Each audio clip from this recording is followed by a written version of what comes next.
places where the map ends and the unknown begins, where shadows whisper and the truth hides in plain sight. Welcome to Agents of the Unexplained, the broadcast for those who seek what others fear to find. Here is your host, Bill Rigby. Bill Rigby leads the way into the strange. Whispers in the static, truth in shine. Well, hello. It's a good night tonight. Plans kind of change up. The gentleman that we were going to have on ended up getting COVID, so he can't be on. Brian Fuller from great gentleman.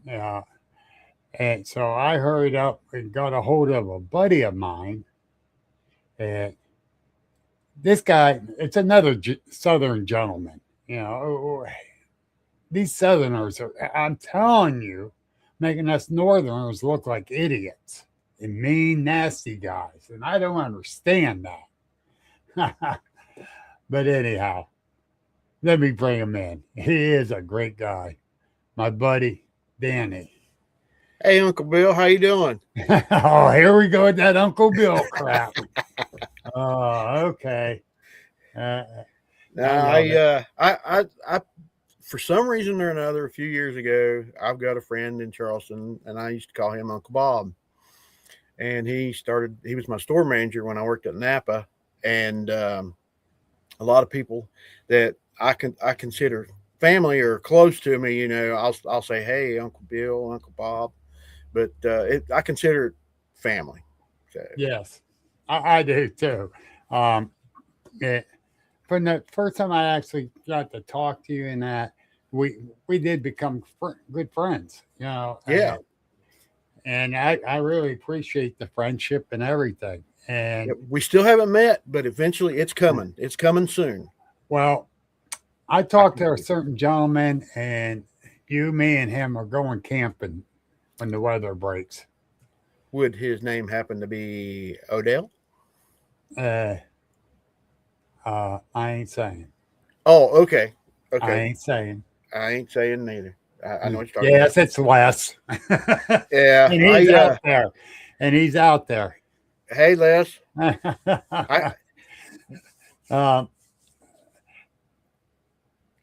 For my guest, it needs to do one thing and one thing only. And this is what I'm going to have to say. Uh-oh. Introduce yourself. Okay. My name's Danny Buckner. I live in the southern part of West Virginia. Yes, I am a Southerner, I guess you could say. I live in a small town here in Raleigh County. I'm not going to say the actual town. But I was born and raised here in this area. I've lived in West Virginia 60 years. I'm proud of my age. I'm married to a very pretty little redhead here in Beckley. We've been married since 2021. I have 3 dogs and a cat. I have a son named Christopher. He lives in the Charleston area. And I got a daughter that lives up around Morgantown, up near your area. Not a couple hours away from me. Yeah, it's just a couple hours away from you. She lives in Morgantown there. And I've been into paranormal for several years. I'm going to say about 12, 15 years. I used to love watching a lot of the ghost shows and the Bigfoot shows when I lived in Charleston. And I just had a blast with it. And when me and Mary met, she was into the ghost shows and in some of the Bigfoot shows. And then one of my other passions is Jeeps and going out in the mountains and trail riding. And I told her, I said, eventually one of these days we're going to run into a Bigfoot. Haven't done that yet. You said you like Jeeps and trail riding. Yes. That's about all you can do in West Virginia now. Come on.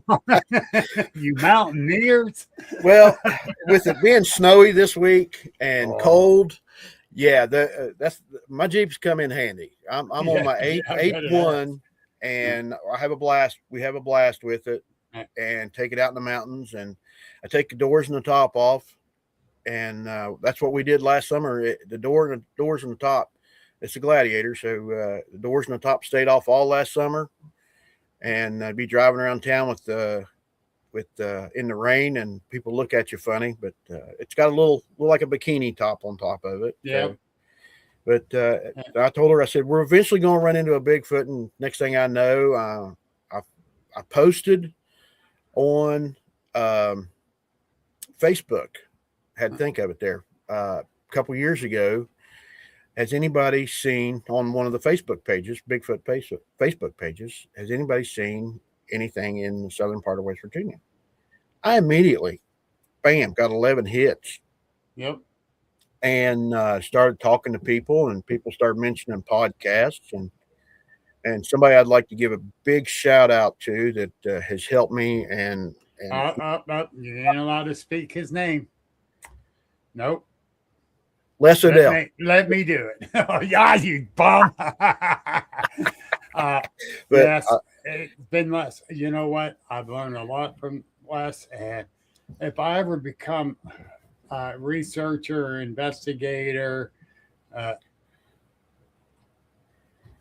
just like him, oh man, that means I'll be the best out there. He's awesome guy. Yep. And the day I met him, I was starstruck as all get out. We were at the Bigfoot Festival a couple years ago, and my wife and I, we went into Shoney's to eat there in Flatwoods, and Les and his wife and Mason was there. My hero. Yeah, our hero. Yes, Mason's cool. I love Mason to death. Yeah. And I went, Mayor, look, it's Les. Les is here. And he just kind of like, hey, how you doing? You know, Les is cool. He's just he's like blushing right now. And I invited him up to the camper after that night. And on Saturday night, we sat there at the camper and talked about ghost stories and Bigfoot and experiences we've had. Yes. And next thing I know, I'm traipsing out in the woods, following him and learning as much as I possibly can and picking his brain. And he'll text me and I'll text him. And we got a couple of things going on right now. Yeah, well,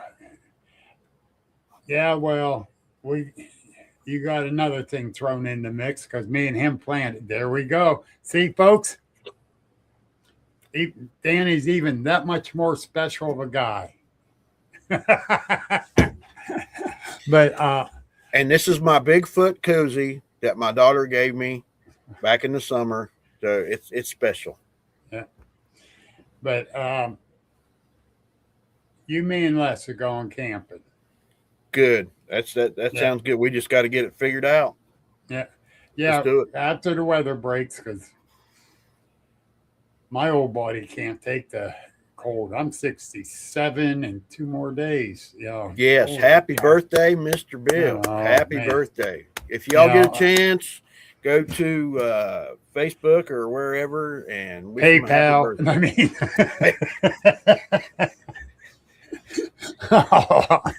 No, but seriously, I'm very fortunate to be alive because of my crazy ass life.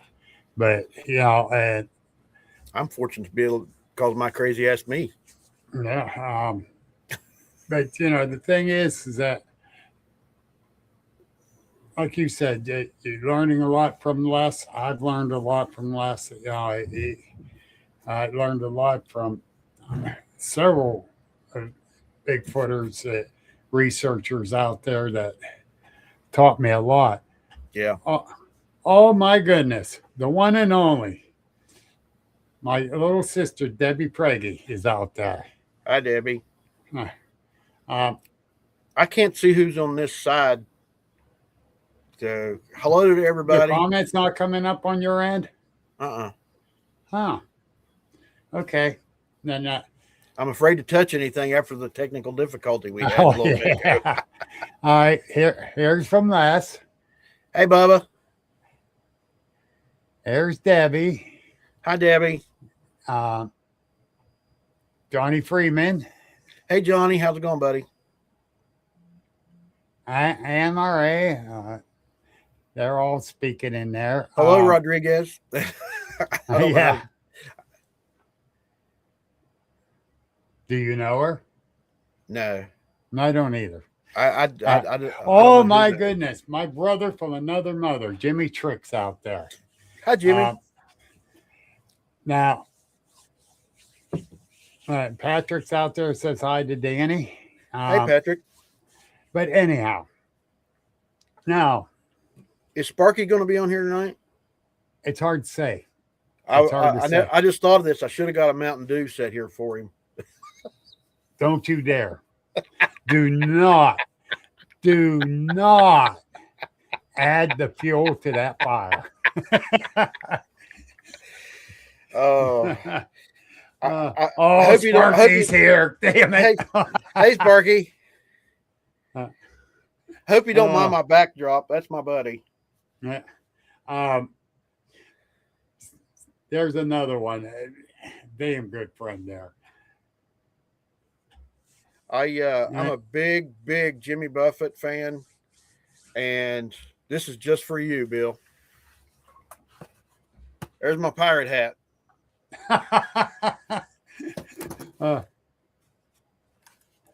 When I'm sitting down here working on my paracord or doing whatever I'm doing, hi Jim.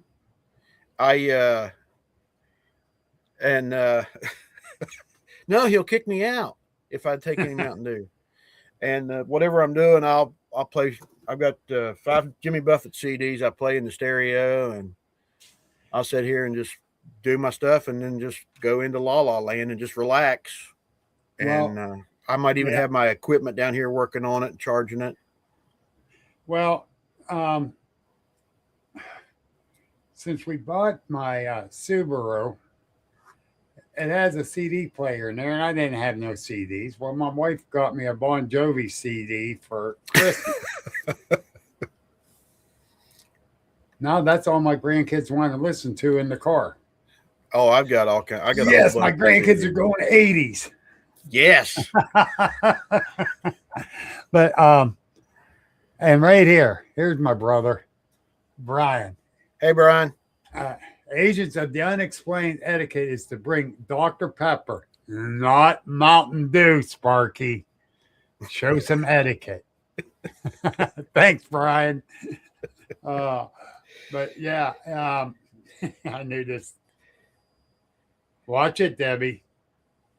No, I really enjoy doing what I do. I mean, the more I get into it, it's funny when I started watching the podcasts, yours, for example, and watching all the other ones, and especially Small Town Monsters and all the different little videos that people have put out there like that.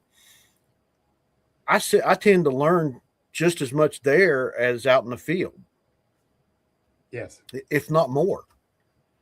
That's the main reason I do a podcast, is to learn from people. I'm not out there to become a famous podcaster. I don't give a damn about that. I really don't. And that's from the bottom of my heart. I enjoy going out researching with Sparky, because we think a lot alike when we're out there, and we both have fun when we're out there, but we're still serious about checking the stuff out. Yeah, like Les, we had a blast going out, and the prints that I sent you pictures of, and he sent you stuff of. Yeah, we're walking along. He yells at me. He said, "Hey, come here!" I'm about 50, 60 yards down the shoreline from him, and he said, "Stop!" And I was like halfway to him. He said, "Look down," and I happened to look down. I was like, "Oh my God, there's a print." He said, "Yes, I found some more prints." And if he hadn't have told me to stop, I would never have seen him. Yeah. I learned to look around, and from up in the trees, on the ground, all around when I'm out researching. because you don't know what the hell you're going to find. Yeah. And Les came down, or came up to us, and he walked ahead of us. I had to meet Jamie King, bring him back to where we were at, and Les kept going. But Les found a print and found a few other things, and it's like, because he walked a little ways ahead, and he was waiting for us there, and he found stuff. And it's like, this dude got eagle eyes. He really does. That day I was looking around and, like you said, up, and he was looking down. No. So I guess you could say we were tag teaming that day. And I was looking across the water and up into the wooded area there, and because I could feel something, like something was watching us. Right. And one of the podcasts, they said, don't hesitate. I saw this about a year ago. Don't hesitate to look around up in the trees, because you never know what's up in the trees. And the footprints were just awesome. They were so perfect, and they were only a couple days old.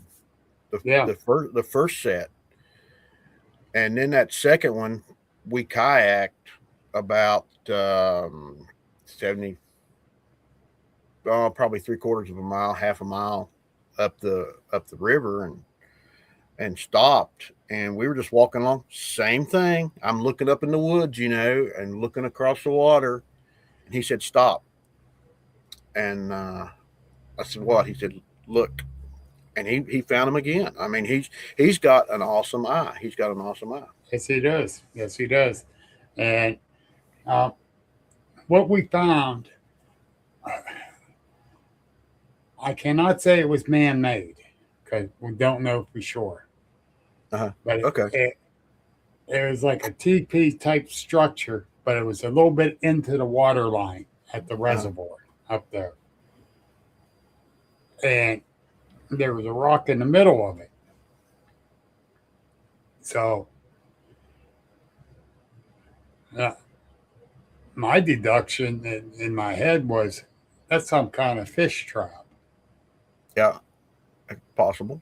I don't know. I don't know why a person would make that right there. I ain't saying a person didn't or did. I can't say if Bigfoot did it or not, but it was right near the prints that Les found. Like Les says, that structure was very interesting. Now, Josh Ensley at another area, not in Pennsylvania, but over in Ohio, had the same type of structure he found. And don't know, and I'm a firm believer, if I didn't see something do it, I ain't going to say they did it. Exactly. It's like a piece of chocolate cake. I always use this analogy. If there's a piece of chocolate cake in front of you, you're going to say that's a piece of chocolate cake. But if it's not sitting there and somebody says, "Hey, there's cake in front of you," there's no cake there. Now, wait a minute. If it was chocolate, I would say, no, you meant there was cake there. I mean, like you said, you're exactly right. If you don't see something doing something, exactly. I mean, how can you? I mean, yeah, I've seen structures. I believe them.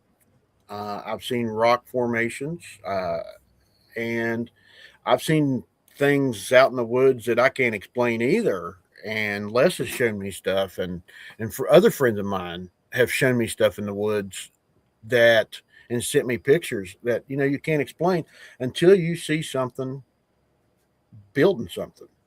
Exactly. And the thing is, like Les said there, the beam in both of these structures were going the same direction, pointing in the same way. Yeah, it's like he showed me one up at this area we go in the northern part of the state, and we went up to it, and this thing's like 15 feet tall.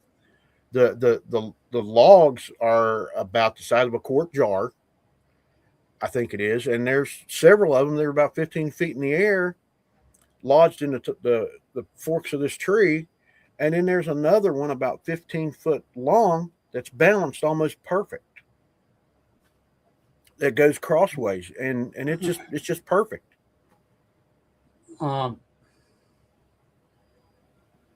John Fouet, I butcher his last name. He was on last week. He had a picture like that, where a large crossbeam was perfectly balanced in there. Mm-hmm. Yeah. And like I told him, I said, I can't look around there because I'm not there to see if that came out of a tree. He said it did not. He looked up and around.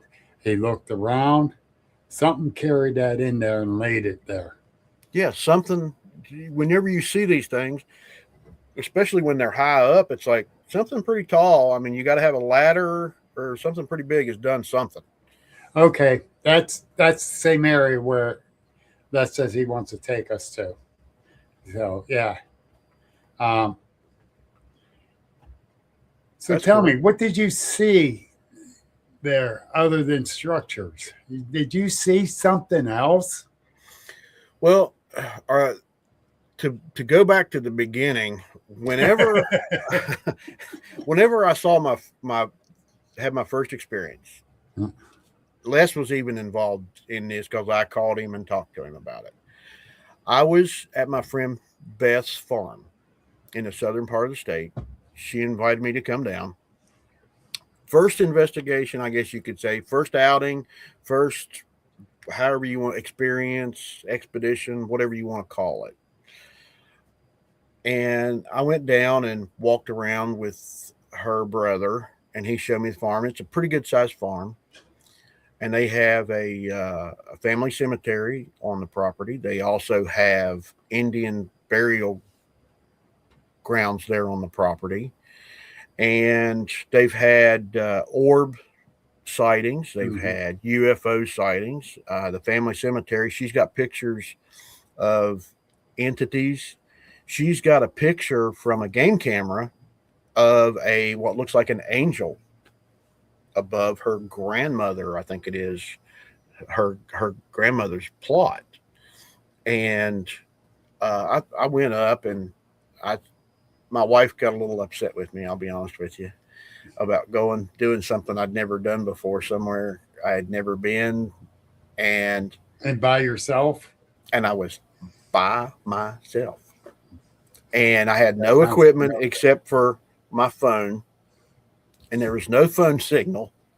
So I set up my tent and my cot at a location up on top of the hill, and I thought, I could see everything. And it was real rainy that day and real cloudy and foggy. And about 11 o'clock, I went to bed. I just laid down. I left my clothes on. I didn't have nothing, like I said, just my cot and my tent. And I laid down on the cot. And about 2:30-ish, I just opened up my eyes. And I had all the windows open. And this was in July of 24. And I just happened to look up.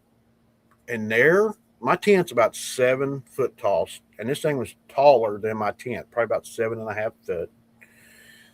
And this thing was looking at me.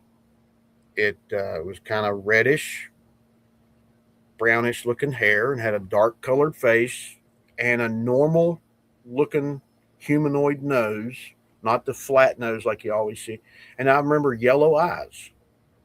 And it was just standing there. And I thought to myself, I'm dreaming. And I just kind of shook my head and blinked, and it was gone. And I thought, did I just experience something? Am I dreaming? And I just closed my eyes. I didn't get up. I didn't do nothing. I just went right back to sleep. And I got up the next morning, and because I had my truck parked right in front of the tent, instead of going to the truck or doing anything, I just walked around the back of the tent to see if I could see something. like I said, this is my first outing. I didn't know what I was looking for, and I didn't see nothing.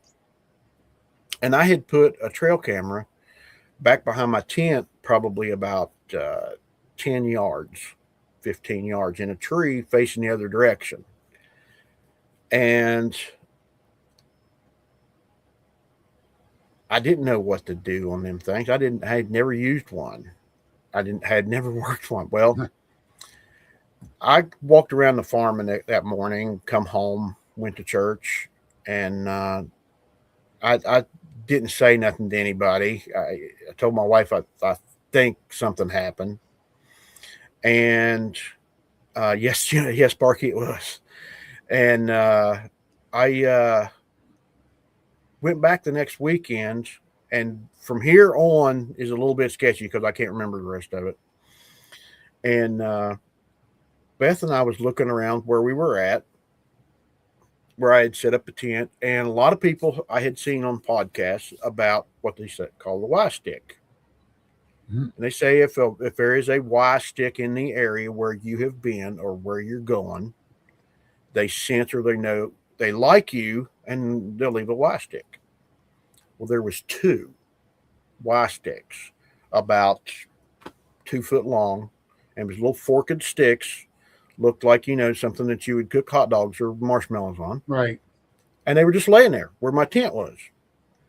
And I looked at them, and she looked at me, and she said, "You know what those are?" And I said, "Yeah." I said, I said what they were, and I said, what do you think?"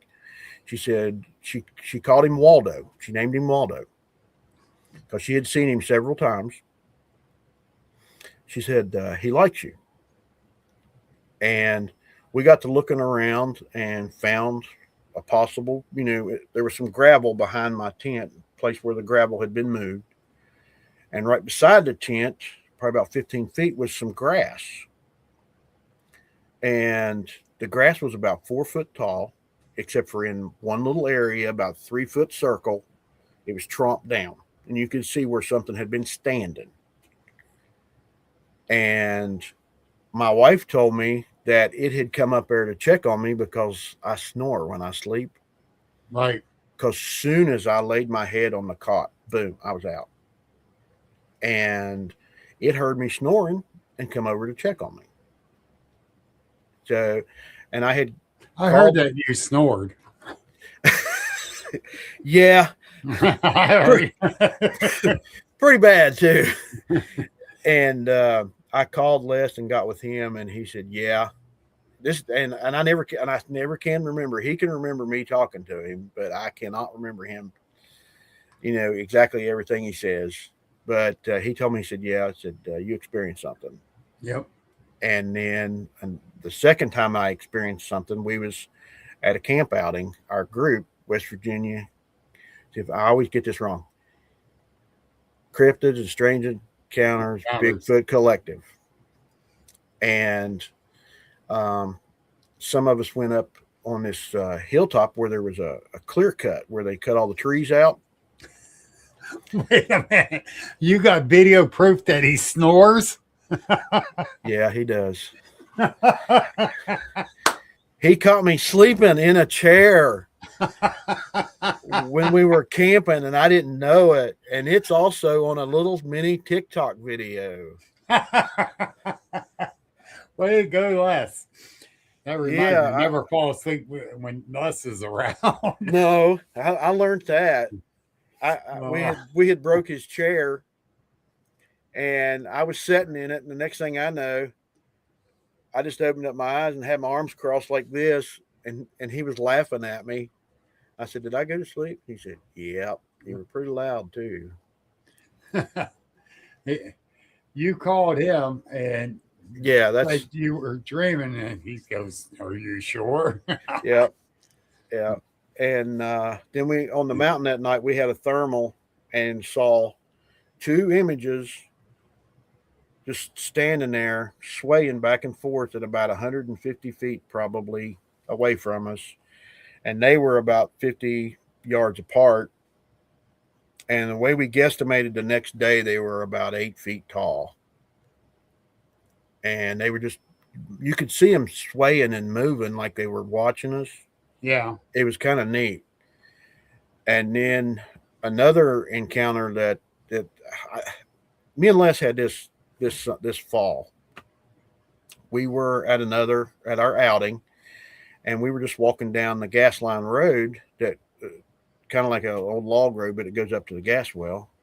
And Les said he just kind of like veered off over into the woods, and he said he saw something black go from tree to tree. And he went down to check it out, and he found some sticks stuck in the ground. Right. They were about 3 foot tall, 4 foot tall. And we just made it like a grid, and we started walking around in the woods. And I turned around and just happened to turn around and look back up toward the road and saw something black go between two trees up near the road. And we was Okay, talking. what do you think that was? Because let's say he didn't know for sure. I couldn't tell you. He saw it below us, and I saw it above us. And we got on the radio and trying to figure out where everybody was at. And I could tell that it was black. I do know that because everybody that walked through that area, you could see their blue jeans, you could see their shirts. And there was nobody. When Les saw what he saw, it was down into the woods. And that was probably the weirdest thing I'd ever seen, except for, on some ghost hunts and stuff. Well, like Les said, his was 2-3 seconds long that he saw it. So he couldn't really make it out. Yeah, that's all it was. It was like, it was it. So and whatever it was is moving quick. Because I asked him, I said, how big was that thing that you saw? He said, I don't know. He said it just went between the trees real quick. I can't remember if Les told me. Is that Indian burial grounds around there? I can't remember. I can't remember if Les told me that or not. But that's where we were. He and I were camping that weekend, and we didn't get that far up in the hill. Mm-hmm. And then whenever we was up there that day, I couldn't tell you what it was. It just a black blur went through the trees, and it was like went from behind one tree to behind another tree, and they were real close, and it was just like that. Okay, because Les just said right now he's not sure. It might have been Indian shaman. It's hard to say. It could have. I remember Les telling me there was a large cave system around there. What do they call it? High behinds, something like that. Yeah. And but on any ghost hunts my wife and I've been on, we've done several things. I found out this past summer that she might be a little bit of a sensitive. We was at a cemetery one night here in town, and we'd been there about 45 minutes because I told her we would only stay about an hour and a half. And about 45 minutes, she came up to me. She said, "We got to go."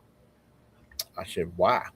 I said, "We're just now, getting into this." She said, "I saw something walking through the cemetery just now. I heard something they had this section of the cemetery had a little gravel road." Yeah. She said, "I heard somebody walking beside me, and I heard somebody say something." And we were, probably a quarter of a mile from a house, and we was out in the middle of the cemetery.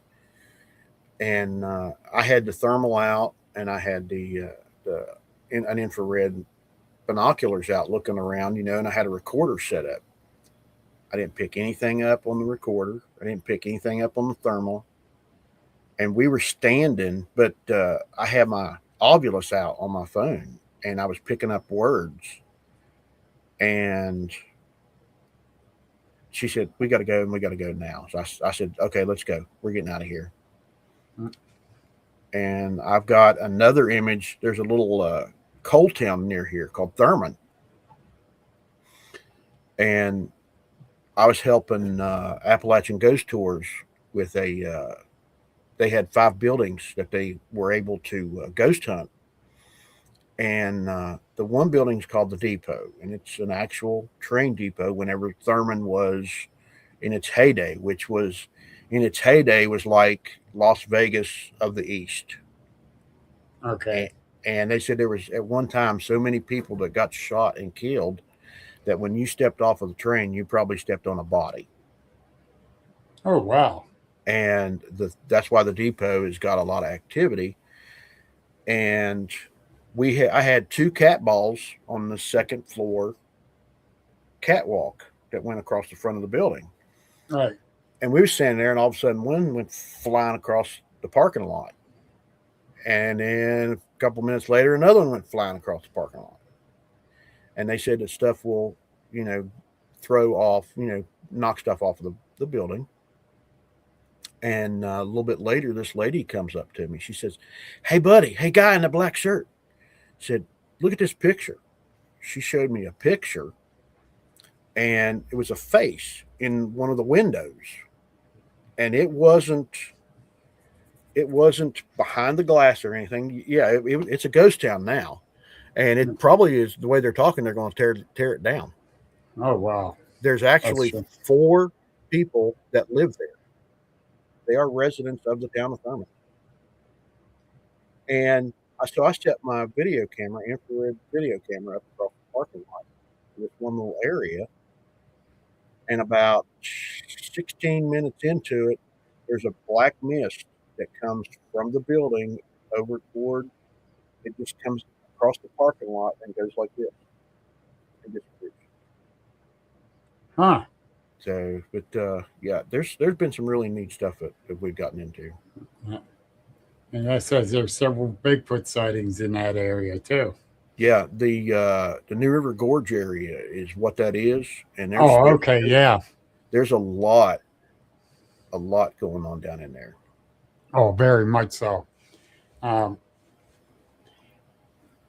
yeah, Les told me to ask you about that one sighting of that black figure. Yeah, that was the weirdest thing. I mean, we're just walking down the road, and all of a sudden he just takes off down through the woods. And I said, what is it? He said, hang on a minute. And he just kept on going. And then he called me. He was about 40, 45 yards down in the woods. He said, come here, man. Let me show you something. And I got down there, and here was those sticks in the ground. And not this past fall, but this other fall before, me and Sparky was out. And we went down this one area. And we get out, and there's a trail that went on down to where the point is there at the reservoir. On the on the right side, it's ponds. Left side, a little bit of trees, but then the lake. We were hearing something walking with us across the other side of the pond. I'm ahead of Sparky, and there was some serious brush growing up on both sides of the trail, and we're hearing stuff to the right on the other side of the pond. So that was kind of getting to me. But all of a sudden, I got this bad feeling in my gut that we shouldn't go past that brush area. And I stopped. I looked at Sparky. I go, you getting a weird feeling? He's a little bit. I said, I'm getting a bad feeling in my gut. He says, okay, let's go back. And that's how we are. We start getting that feeling like that. Get out of there. And as he's turning around, he saw something that went across the trailhead where we went in.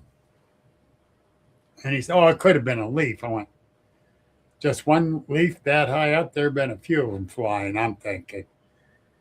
I says, I don't know. So we go on up and get outside the trailhead, and the leaf went from here over this way. So when I went out, I stepped over, and it's going toward the pond area because there's a couple ponds there.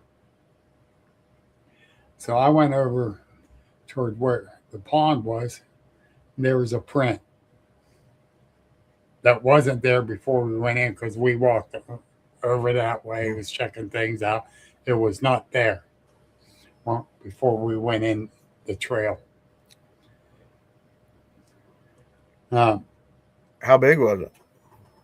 It, what would you say, Sparky? About a 14-inch? 12 to 14-inch, I'm 12, thinking. Yeah, didn't measure it. Yeah, this one that we got where the two were together is about 13 inches, Yeah. and the other one's about 8 inches. And what's really interesting about those is between the two of us, we guesstimated probably within the past couple of days that when we were there on that Saturday, because there was a storm earlier in the week, that it would have, messed them up, mucked them up. Yeah. And we were barely putting an indentation with our boots in the muck, in the mud, and these things were 1.5 inches deep. And the even the little one, I mean, the little track, I mean, it was about 1 inch deep. Well, I know there's been different times that I found prints, especially the one farm that Debbie and I was going to. They were several different sizes here, there. But we never really found structures on the property, though. We did when you crossed over the power line area to this other property. There were some structures inside there. But there was no real structures in there. There was a couple breaks that I saw. Now that's where.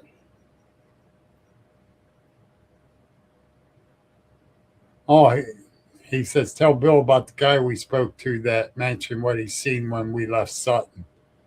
Oh, we left that day. We'd already left the stuff to set the cast, and we just started talking to him, and he said, "What y'all doing?" We said we was looking at tracks. We didn't say what kind. And the guy said, "Well," he said, I just live down the road here, and there's a lot of Bigfoot tracks down near my house." And we just kind of like looked at each other and grinned. And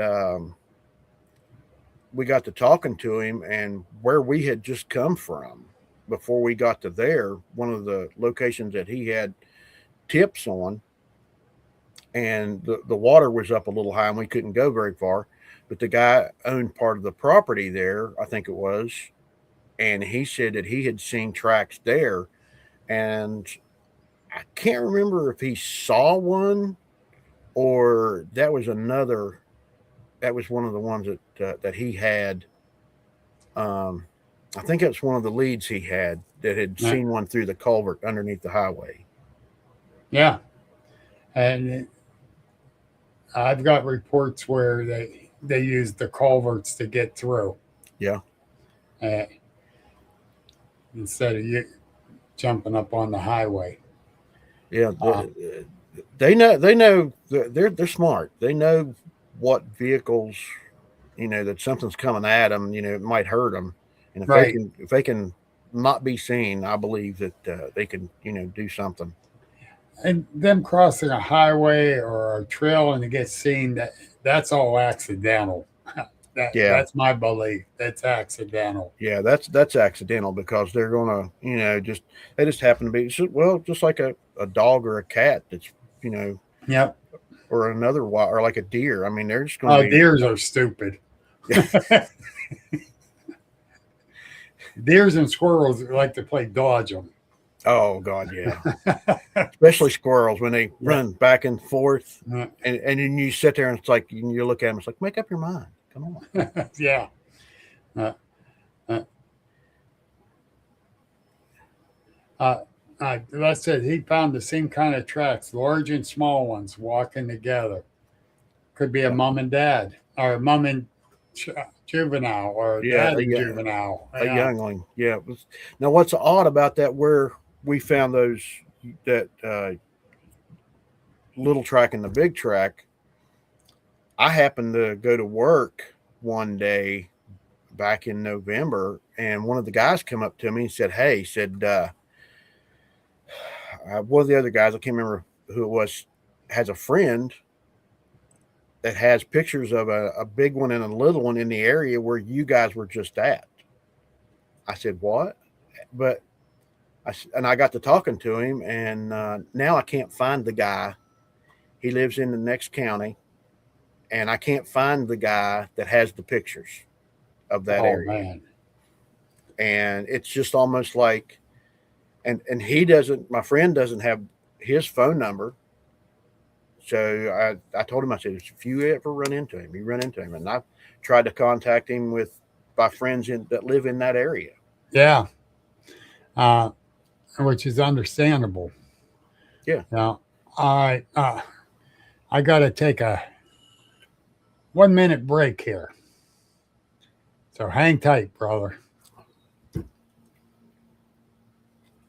Western PA Cryptid and Supernatural Expo is coming September 26th and 27th in Johnstown, PA at the Masonic Temple.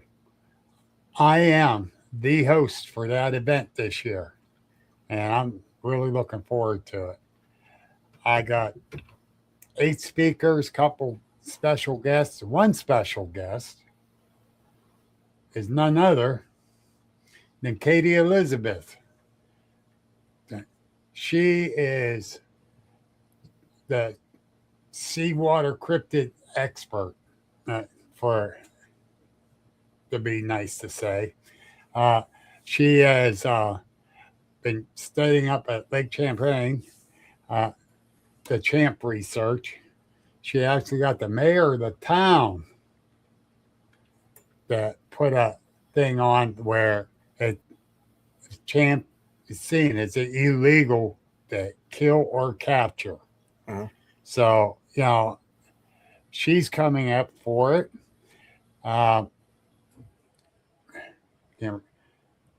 Tater, David Wickham. I'm looking forward to his. He been researching for 10, 12 years. He is a physical therapist, and he made a visual of a cast of an actual foot from a cast, and he showed the metatarsals and all that. Got a good visual working foot this way. Mm-hmm. Oh, that's of a cool. Bigfoot. And my other buddy, Robert Solomon, will be up and speaking. I got Mary Fabian will be coming from Pennsylvania Bigfoot Project. We got, wait a minute, oh yeah, and my good friend Christina Bloom. She has traveled all over the world. She's been to England. She's from Wisconsin coming down. She's a spiritual advisor. If anyone ever heard of the Blue Boat Eye, she will be here. I don't have her stuff put together yet to put out, but I'll be sharing that. Blue Boat Eye is world-renowned psychic. TikTok, 17,000 followers, or is that on Instagram and or something like that? On both, she got a great following, and she's a great person to hear about stuff. We got, let's see, which one's this one? Oh, yes. Shauna Rigsby, not Rigby, Rigsby, with an S in there, from the Doss House. She will be speaking. Sounds like you got a good lineup going there. Oh, we got one hell of a lineup, and we got a bunch of different things planned to do during the 2-day event. I hope people can come out and enjoy it. I got Biker Bigfoot will be in on Sunday because he has an event on Saturday he's doing. Ron is awesome. He's going to be there. He will be there. Awesome. So I'm looking forward to that. You know, me and Ron, we just did a podcast last Saturday together. And me and Ron's been good friends from day one. Yeah, I was watching that, and I was talking to Christy, his wife. Yeah. She was loving it too. So, but Ron, I met them being in their wedding last year at the Bigfoot Festival, and that was probably one of the funnest things I've ever done. Yeah, they're good people. I love them dearly. See, that's like something else. I mean, the Bigfoot community and the paranormal community is got awesome people, and you can meet some of the coolest people. And a lot of folks will say, it's just another nerd that that's not real, that's all fake. Well, but yeah, I got a guy come up to me, Danny, and I think he was trying to piss me off, but it didn't work. He says, "Oh, you're that asshole Bigfoot believer." I says, "I am an asshole. You really don't like that side of me. But I'm not a believer." "You're not?" "No, I'm a knower. I saw one, and I don't give a shit if you believe me or not." Yeah. So I've had people say that it's like, "Are you sure?" My own sister, we were talking one day, and she looked at me and she said, "Are you sure that's what that those things exist?" I said, "Yeah." I said, "Janet, well, I saw 4 foot away from me looking at me through my tent. I mean, it was yours real." was closer than mine. I was 15 feet away from it. Yeah. I still question myself at times. That just because we've been told they're not real for how many years? For eons. I Even mean, though I was researching, they are freaking real. When I was a kid, I remember the first time I heard anything about a Bigfoot, my mom and dad was talking. I was small, probably about 8 or 9, and I didn't believe in it. I was scared. Ghosts scared me.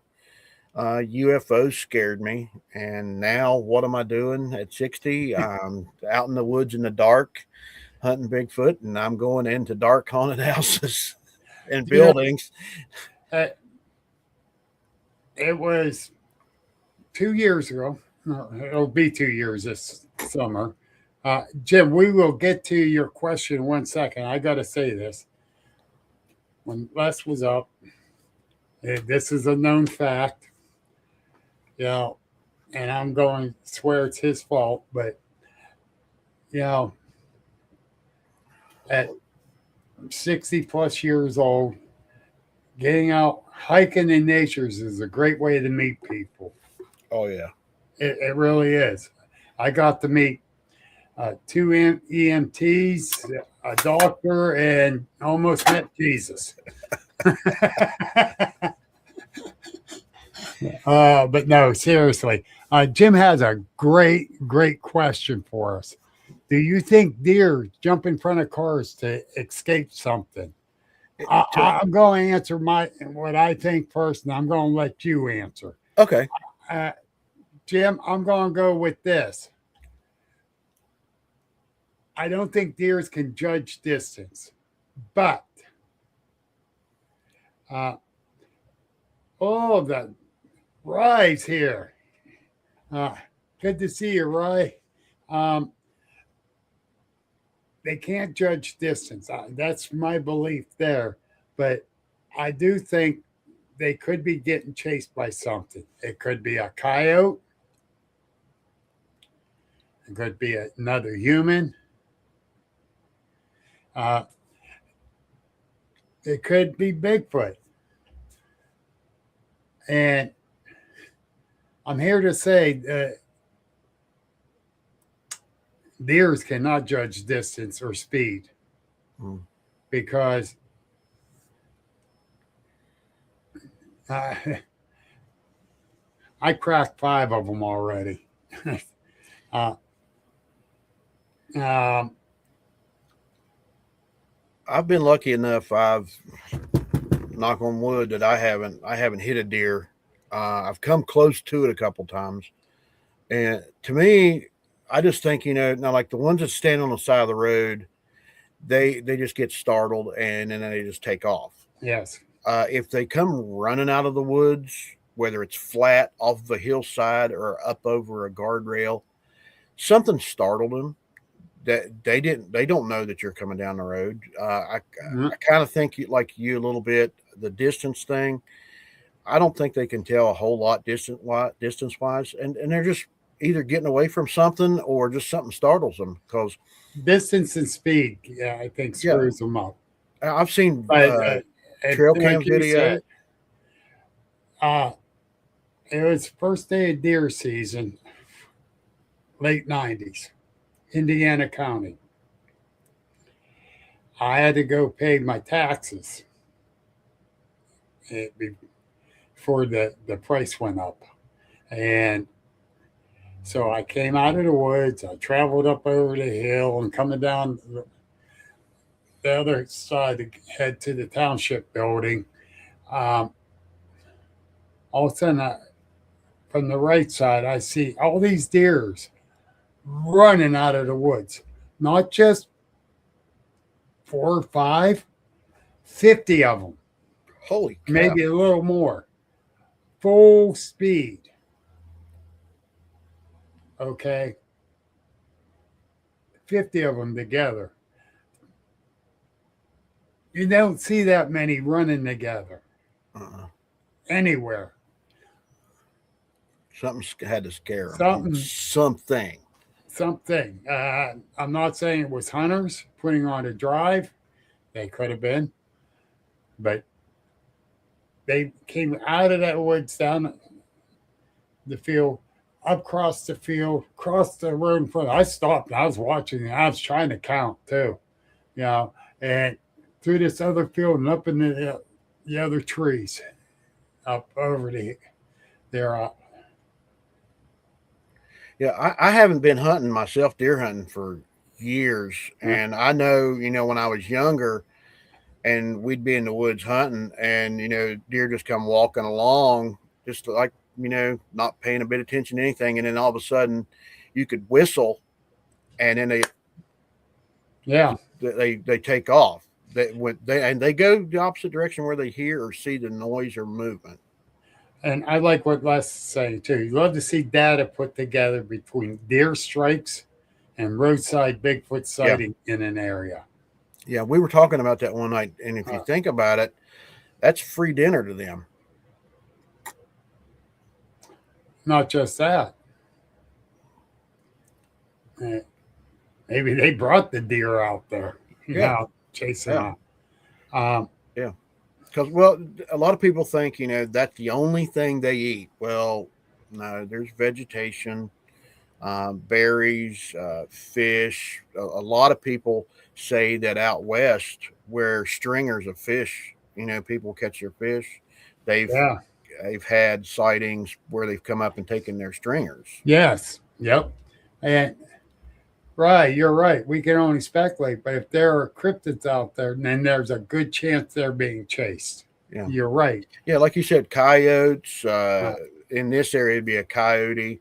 In places where there's wolves, cats, big cats. That's all we can do is speculate. Yeah, until you lay your eyes on. And the thing is you got like that. It was at least 50 of them, and that just totally blew my mind. I just couldn't figure that out. That's a hunter's dream right there, buddy. I almost jumped out of my vehicle and grabbed the gun, but I was still kind of in shock seeing that many. Uh, and I was afraid I'd get it for road hunting. Oh God, yeah. My But dad used to have friends whenever I was little, and we'd be out in the woods hunting, and that's what they uh, do. They drive up and down the road. That's uh, how they'd hunt. uh, Rye, if you've heard me speak of this one gentleman, the ultimate researcher, and his name is Les Odell, and that is the West Virginia Cryptid and Strange Encounters, Yes, and that is Les Odell. Um, the man, the myth, the legend. he is the ultimate researcher. He hates that. Yeah, He hates that. he's gonna shoot me, and he's gonna shoot you. This man not only goes and researches the area, he researched the history. He goes to the library, he gets on the computers, he does everything. He wants the total package. Yeah, And let me tell you, he's great to be out there researching with too. yeah, and Yes, Les, I'm building you up, brother. I kind of like took this word from him, enthusiast. And like I said, he's helped me out a lot, and he's super guy. Yes, Les, you should talk to Rye and get on his show. Rye has one hell of a great show. I've been on it, and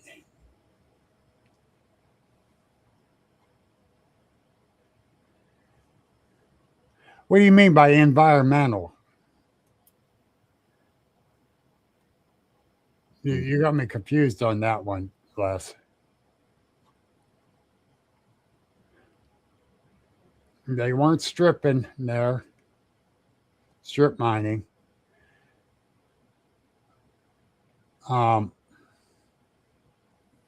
Actually, right there.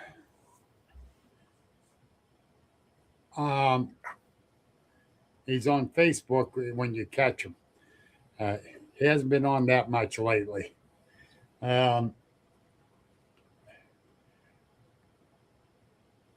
2 years ago, I took a report from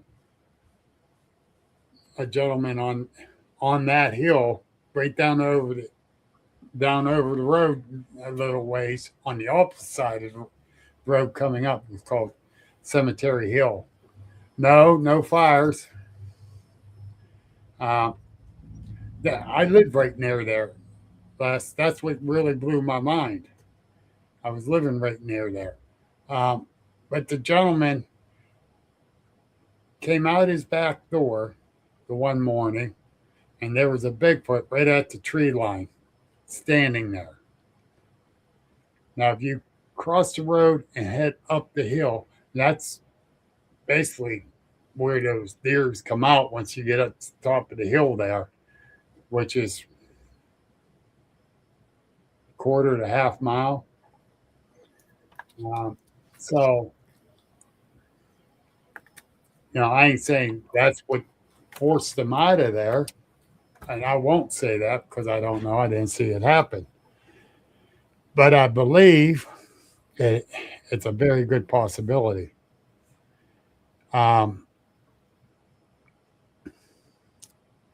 Hunters doing a drive, maybe. And they would have got caught. The farmer up on top of the hill probably would have shot them. But it's just we just don't know, and it was a totally strange phenomenon for me to see that, and I ain't lying, I was flabbergasted, Danny. I couldn't figure that one out at the time, and that was before I actually start researching Bigfoot. Yeah, I don't remember myself. You know how a lot of people talk about when they were younger, like whenever they were teenagers or in their 20s, and be out running around, out fishing or hunting or whatever, and they see or hear things. The only time I remember my dad and I was in southern part of the state, we were boar hunting, and we were down in this little, literally cut little valley. This little hump come down this way, little hump come down this way, and you could almost stand and touch each side of the hill.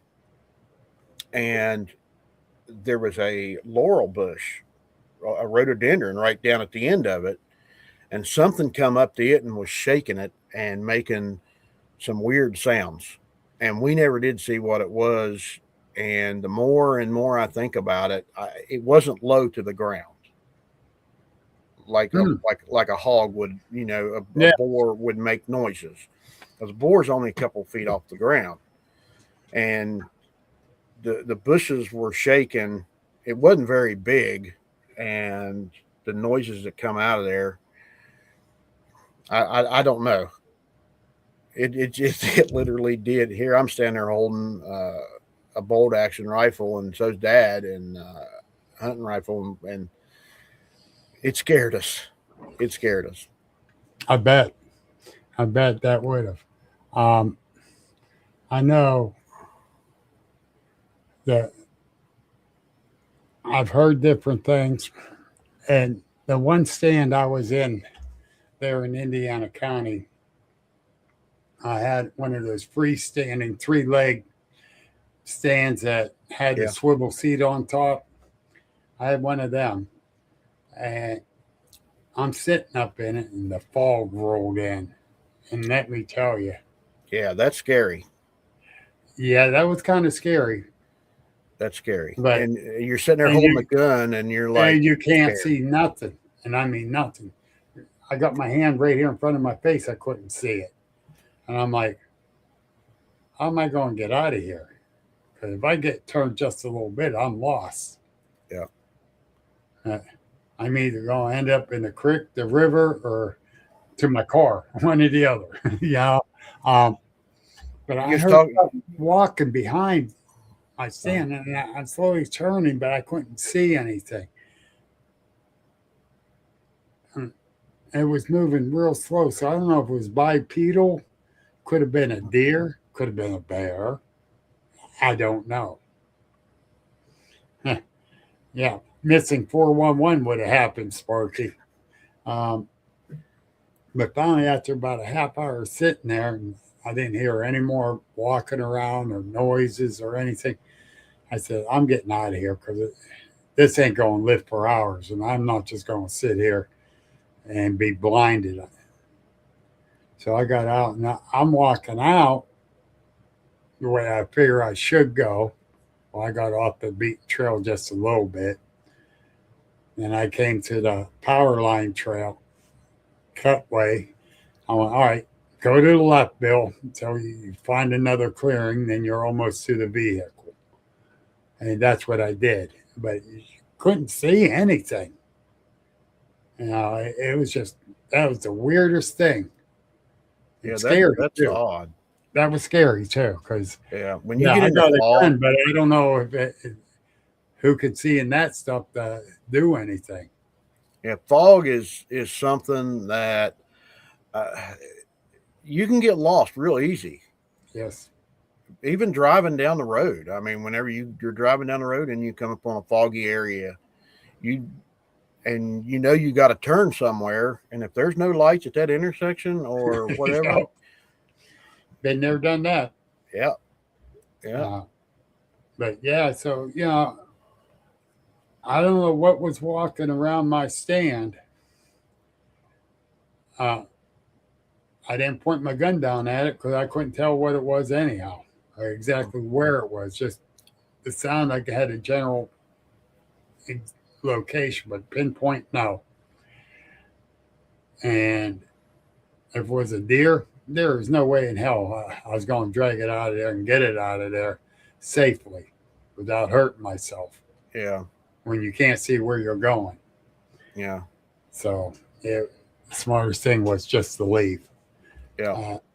I haven't hunted, not even squirrel hunted, in probably 12, 15 years. Last time I was hunting, I killed a deer, and I was only 100 yards from my truck, but to get it, I was over at Summersville Lake, Yep. and in the fall the lake is lowered several hundred feet, Yeah.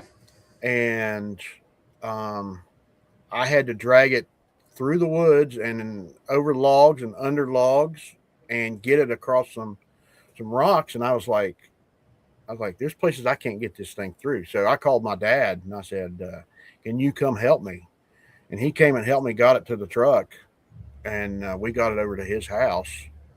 And that was the last time I was hunting. Well, uh, I made up my mind.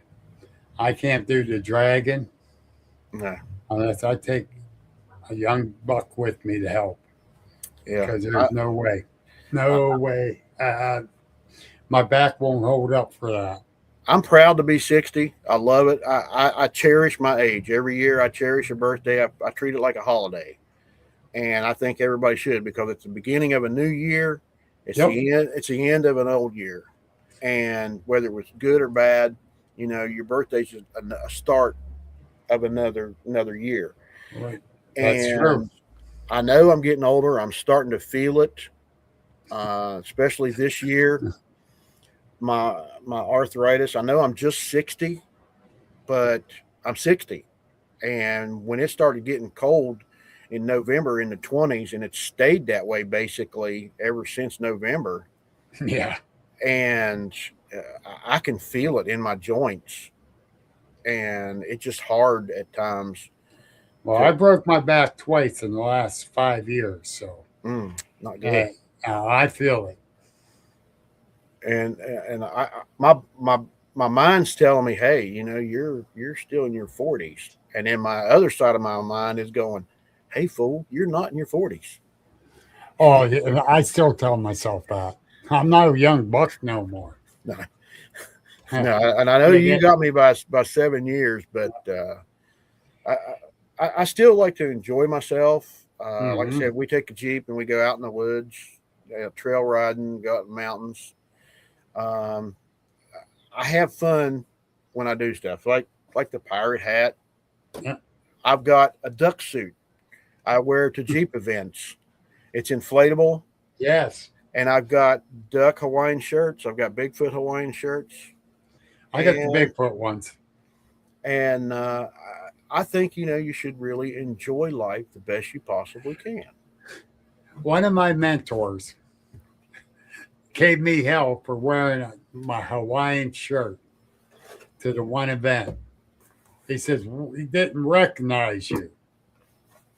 He says, that's not you. You can't be wearing those. I started laughing. I went, Fred, I got to wear it because my wife got it for me. And I got two more. I got two more of these Hawaiian shirts at home. And one my daughter got me, and the other one my wife got me. So there's three of them. I got to wear them. I got 5 Bigfoot Hawaiian shirts, and then I've got about 5 regular Hawaiian shirts. But different ones at that event said, "Oh, we didn't recognize you." Ha ha ha! Yeah, I'm incognito. I'm trying to blend in like the Bigfoot.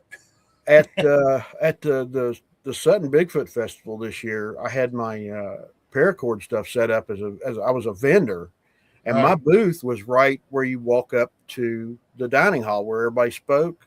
Yeah.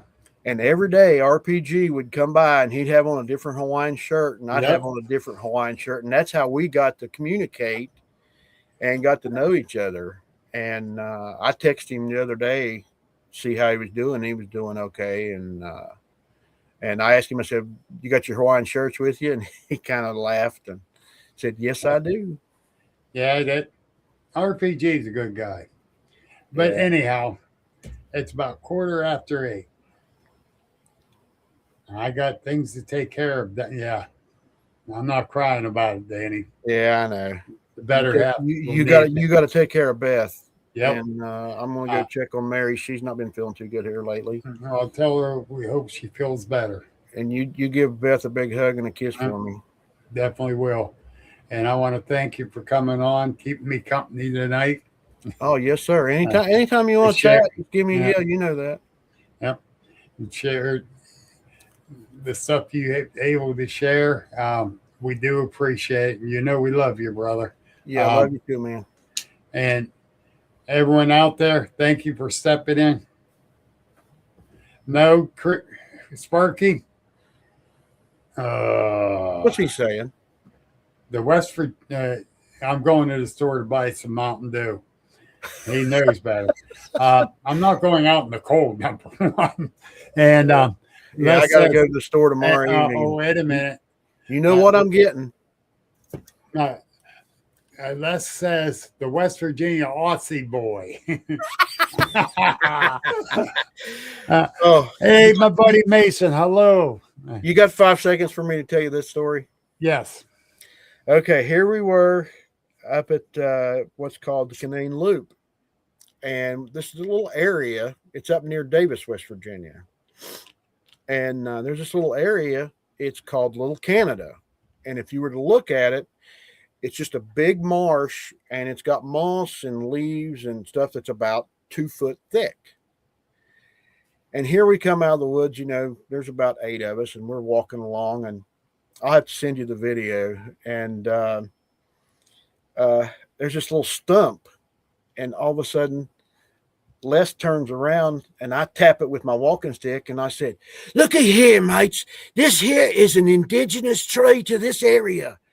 It is known as the rotten tree." And Les is standing there laughing, and so is everybody else. And I didn't know he was videoing it. He posts that on YouTube.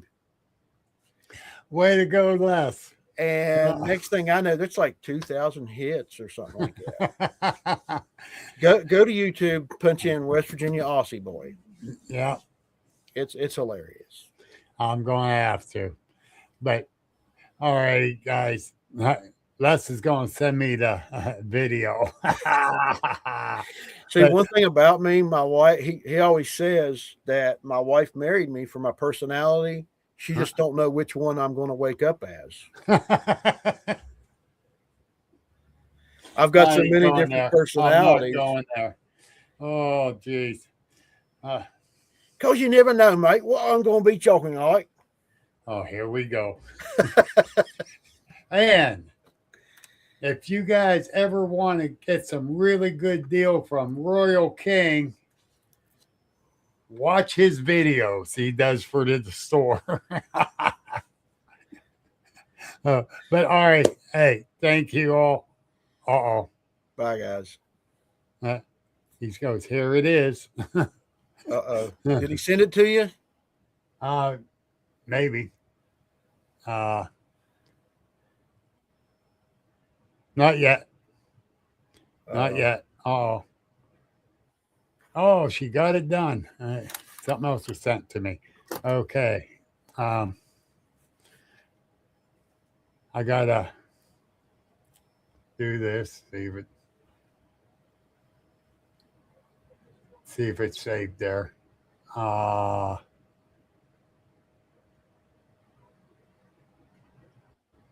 me go. I'm trying to see. Something else was sent to me, and I'm going to see if I saved it right. See if it comes up. That might be it. Let me see. Nope. Went to the wrong area. I got to do it later. Man. But anyhow, I'll do it later. Later, guys. Thank you all for tuning in. Bye. Danny, hang tight a second. Yes, sir. This has been the Agents of the Unexplained Paranormal Podcast. Please like, follow, and share on all social media. And remember, the truth is out there. Bill Rigby leads the way into the strange.